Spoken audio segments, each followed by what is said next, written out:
In today's tutorial, we will be learning how to make a paper hat in just a few simple steps. Our first step would be to grab any piece of paper. Just make sure it's in a rectangular form and that it's landscape. After that, you can fold it in half so both corners touch, and the paper is now a vertical rectangle shape. Then you can grab the inner corners and bring them into the middle until they touch. As you can see in the video, make sure to flatten them nice and straight. Once you're done with that step, make sure to bring the bottom half and bring it up forwards for each side, and flatten it out until you can't anymore.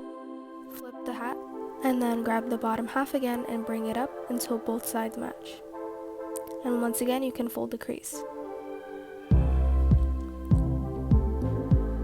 And after that, you can open up the hat from the bottom, make sure all the pieces are sturdy, and there you go, you have your paper hat.